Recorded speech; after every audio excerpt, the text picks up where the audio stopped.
Balaji recording studio Jadavpur. Presented by Videshi Lal entertainment.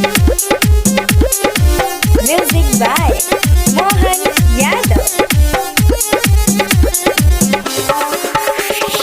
मन करे गरावा में फसरी लगाए, मन करे गरावा में फसरी लगाए। हमारे पूनमी कोई दिलस बेवा भाई, हमारे पूनमी कोई दिलस बेवा भाई।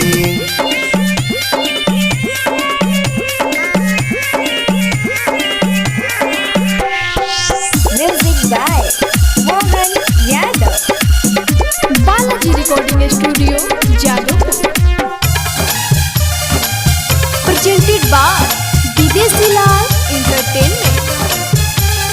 दिलवा से हमारा करे ले खेलावाड़ रे, हमारो जिंदगी मुदे हलस उजार रे।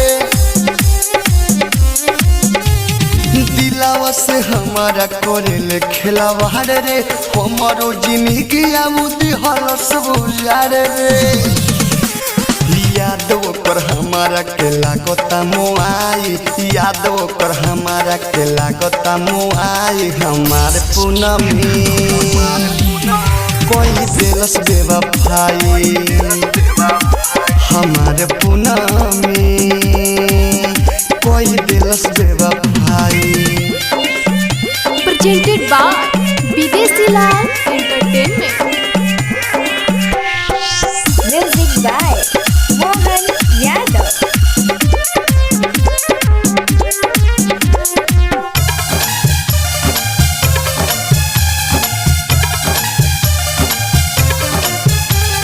जान कोई नहीं बाबे ओकर बाबू रे रहता, विदेशी लाल यादव के भी दे दी हलस दागा।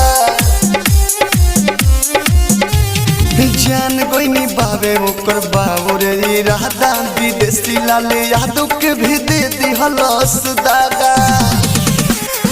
कोहेले मनीष खिसयो बना रोकाई, कोहेले बुलट खिसयो बना रोकाई। हमारे पूनमी कोई दिलस बेवा भाई, हमारे पूनमी कोई दिलस बेवा भाई। Balaji recording studio